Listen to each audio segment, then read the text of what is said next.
Welcome back to Footballology. So up next we have the Cincinnati Bengals for their offseason grade. Now when it came to the Bengals in 2020, they got their quarterback in Joe Burrow, and they really feel like they were trending in the right direction.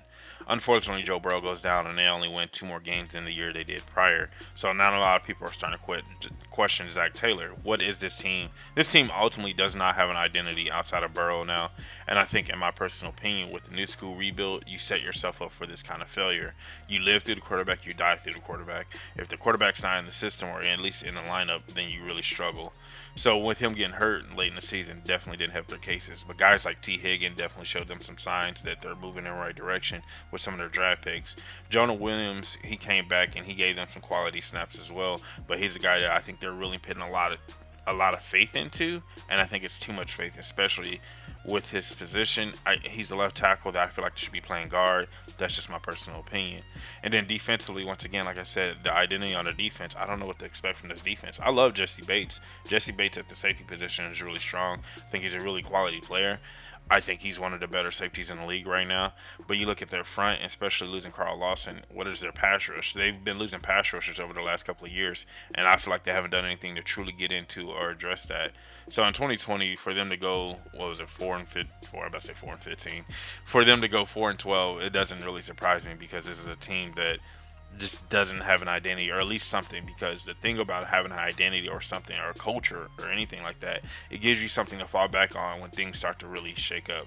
And if Joe Burrow is your only identity, if he goes out, then you're in trouble. Moving over to their free agency period, the first thing I look at is them signing Trey Hendrickson. Now, I apologize to my Saints fan because I think I said Trey Hendrickson was still in New Orleans, and it should have been Marcus Davenport and Cameron Jordan. I apologize. I messed that all up. I flubbed that all the way up. But anyways, Trey Hendrickson being signed, I think, is very vital and very important to where this team is want to want to trend, because once again, now we're starting to address a really big time need. This is a need that they ultimately you're going to have because they lost Carl Lawson, and like I said, they really haven't done anything to address the pass rush over the last two seasons. And losing guys like Carlos Dunlap and Carl Lawson is really big. So bringing Trey Henderson is big time. Mike Hilton at the cornerback position, I think that's big time as well. And I like both of these deals because both of these deals are 4-year contracts. So these are contracts that can live and have longevity throughout time. And if the Joe Burrow keeps trending in the right direction, by the time these contracts are coming up and it's time for us to pay Joe Burrow, we have more money back in our pockets. And moving on, you got Samaraj P. Ryan, I think is a really good, strong running back. Guy that losing Gio Bernard, that's cool, whatever. Bring in P. Ryan, and I think Joe Mixon is going to be our featured guy, and I think Joe Mixon should be the featured guy as long as he stays healthy.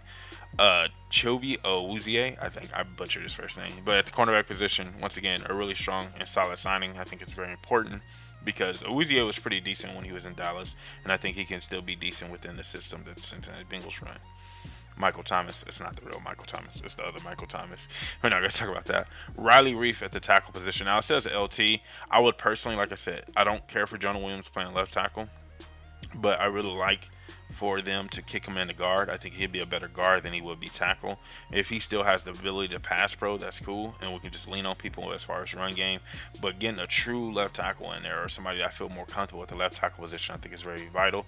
But Riley Reef, I wouldn't be surprised if he plays more right tackle, because I'm pretty sure that's what he played when he was in Minnesota. Pretty sure that's what he played, and I think that's really big too. So basically, bolstering the offensive line will be very vital, especially the way Joe Burrow was getting pressured last year.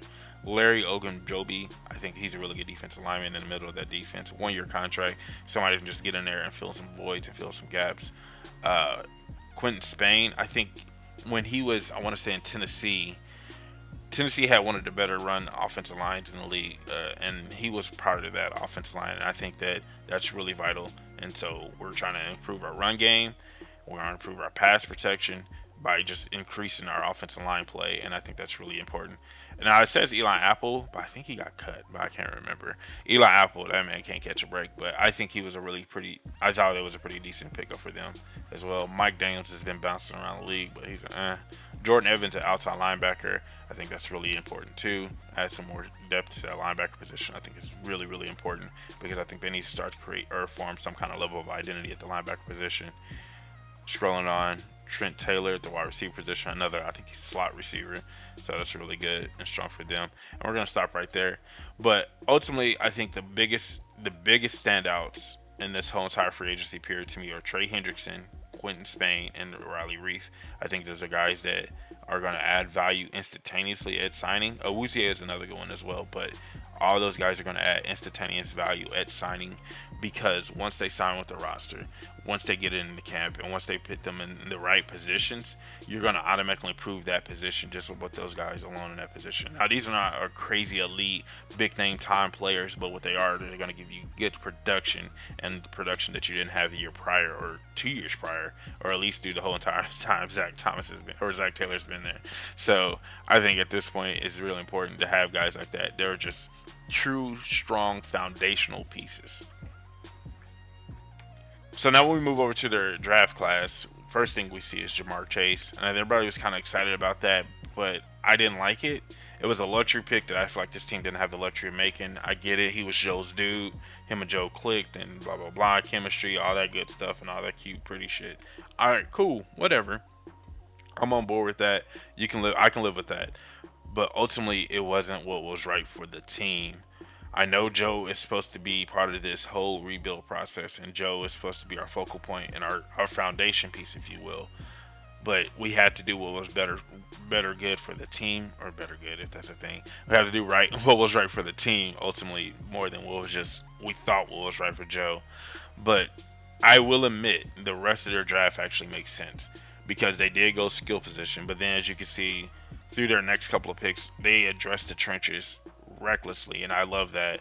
Guys like Cameron Sample was a guy that I was personally high on. Not high on, but a guy that I was personally watching because I was watching his teammate Patrick Johnson.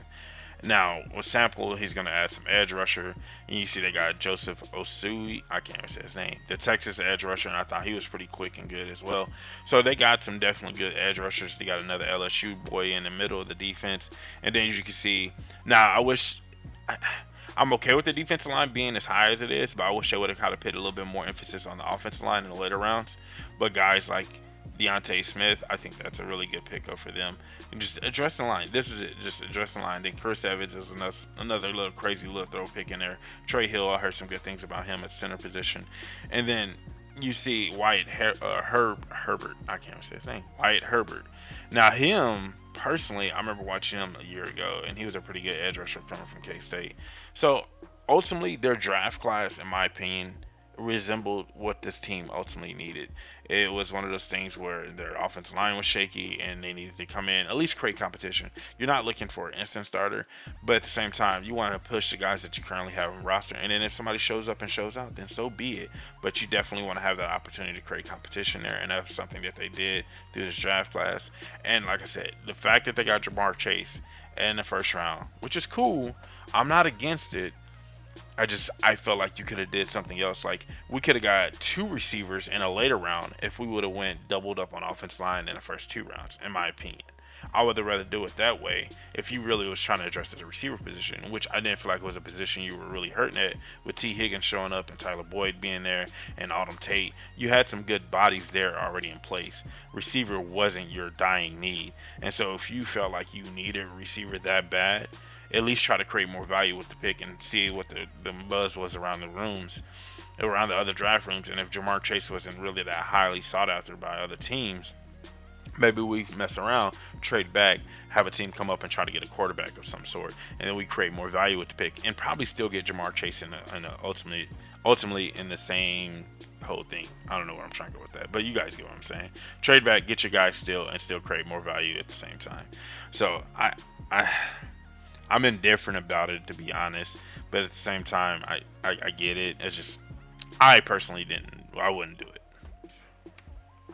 So with all that being said, going into the 3rd year of this rebuild, I think ultimately they deserve a C. Now, it sounds bad, yes, but the reason why I gave them a C is because we're going into a year 3 of a rebuild. Year 2, you're supposed to figure out who you are. Year 3, you're supposed to know who you are. And there's no difference between year 1 and year 3, in my opinion, for Zac Taylor. We don't know who this team is. We got a pretend identity in Joe Burrow. Joe Mixon is kind of our guy. Our offensive line is too question marky. Our defensive front is too question marky. Our linebackers have potential, but they're not living up to their potential. Our defense can carry us if need be because we have a young quarterback. Our receiving core is our best unit in the whole entire roster, and that's not something to be proud of. This team has no identity. Like 100% no identity. They have no direction. They just kind of have a good quarterback with some decent receivers and kind of a good running back and an offensive line that doesn't protect well. Like they don't. What is the Bengals? Like I don't know. If you're a Bengals fan, let me know. Like, am I looking at this all the wrong way? Do you like the direction the team is going with this 3-year rebuild? It's 3 years. You got 3 years to get it right. Year one is always thrown out. Year two, you're supposed to figure out who you are, and year three, you're supposed to know who you are. And year three, they don't look any better than they did in year one, in my personal opinion. So let me know what you think if you're a Bengals fan. Are you happy with the direction this team is going? Are you ready for Zac Taylor to get the boot and get out of there and get somebody real in there that can actually get this team on the right track to being something more dominant and more actually competitive within a really tough division? Let me know what you think in the comment section below if you're a Bengals fan. And if you're not a footballologist yet, I don't know what you're waiting on. Go and hit that subscribe button today. Become a footballologist. And stay safe, football fans.